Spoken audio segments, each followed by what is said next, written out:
Biye tarata don ye marisikalo tile 31 san 2026 Bamako News TV jabarani filɛlibagaw aye aw bisimila an ka kunnafoni sentelimaw kɛnɛ kan. Kunnafoni daminɛna bataki dɔ kɔnɔna na cakɛda dɔ bɛ an ka jamana kɔnɔna na n'u ko a ma ko bakuruba la AMRTP awa k'ale kɔni bɛna wuli ni ɲangini bere de ye ka da maaw kunna.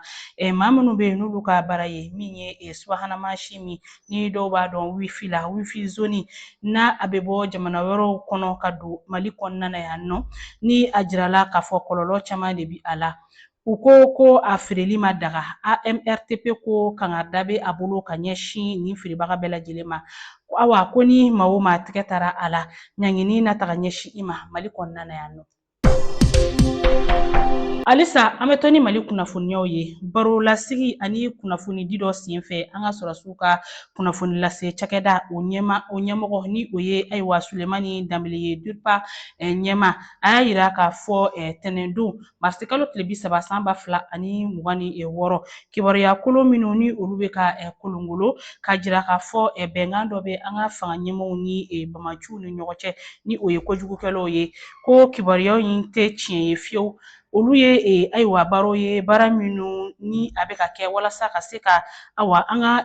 jamana tɔgɔ nɔgɔ wali ka an ka awa finitigiw ka baara lagosi o tuma ko tiɲɛ tɛ kuma ninnu ye fiyewu fiyewu fiyewu wa a b'a ɲini an ka sigidalamaw fɛ u k'u kɔlɔsi ayiwa ni wale ninnu na wale minnu ni fɛn ɲumanw tɛ fiyewu. An ka sariya tigilamaw olu ye awa i k'a dɔn san baara o dantigɛli kɛ awa sariyako bunakun kan kɛrɛnkɛrɛnnenya la ayiwa minisiriso min n'o ɲɛsinnen bɛ sariyako baaraw bɛɛ lajɛlen ma an ka jamana kɔnɔ o minisiriso kɔnɔ ni baara in kɛra tɛnɛndon n'o bɛnna ayiwa marisikalo tile 30 ma san 2026 a kɛra maa ɲɛnama min ni o ye anw yɛrɛw ka minisiri min ɲɛsinnen don sariyako baaraw bɛɛ lajɛlen ma baara minnu kɛra ani laɲini minnu bɛ yen nɔ fo ka taa se awa donna nataw la fɛn minnu kan ka kɛ u ye nin bɛɛ lajɛlen datigɛli kɛ awa an ka minisiri ye. Tɛnɛndon marisikalo tile 30 san 2026 ladala an ka minisiri min ni o bɛ kalanko kunna Dr Amadu Sisabane an ka jɔnjɔnba n'o ye darapo ye o yɛlɛli baaraw de tun bɛ ka kɛ awa ko min ye nin kalo in ye o kɔni o kɛra a jirala k'a fɔ Amadu Sisabane a n'a ka kabinɛ maa caman olu de tun bɛ nin darapo yɛlɛ in na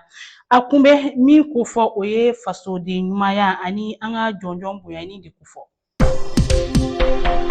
Ni wagati in na an bɛ taa jamana kɔkan kibaruyaw la Espagne jamana y'a yira k'a fɔ ale ka pankurun jigiyɔrɔ bɛɛ lajɛlen bɛna datugu lamɛrikɛn jamana ɲɛ ka a sababuya kɛ lamɛrikɛn jamana kɛlen bɛ k'i sen don kɛlɛ la nin waati in na ani Iran cɛ Espagne jamana kɔni fɛla tɛ kɛlɛ in ye sabu a filɛ nin ye k'a ka pankurun jigikɛnɛw bɛɛ lajɛlen datugu pankurun ta siraw k'u bɛɛ datugu lamɛrikɛn jamana ɲɛ pankurun si tɛ bɔ lamɛrikɛn jamana na bilen k'i kunna Espagne kan ka lamɛrikɛn jamana to nin kɛlɛ in na ani Iran cɛ i n'a fɔ bataki kunnafoniw b'a yira cogoya min na.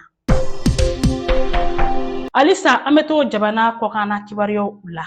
ka jira aw la k'a fɔ min ye Sud Afrique jamana kan taji kɔni sɔngɔ dɔ farala o kan sabu a jirala k'a fɔ ko taji min ni o ye essence ye 100 sara o 100 sara 25 farala o kan taji min ni o ye gasoil ye a jirala k'a fɔ 100 sara o 100 sara 35 de farala o kan ni sɔngɔ fara ɲɔgɔnkan in bɛna daminɛ kalo kura avril kalo tile fɔlɔ san 2026 Sud Afrique ale jamana kɔnɔna la ni ne bɛ dan sigi bi an ka kunnafoni sentelimaw la aw ni ce aw ka ɲɛmadali ani aw ka kulomajɔw la aw k'an bɛn don n'a nataw la.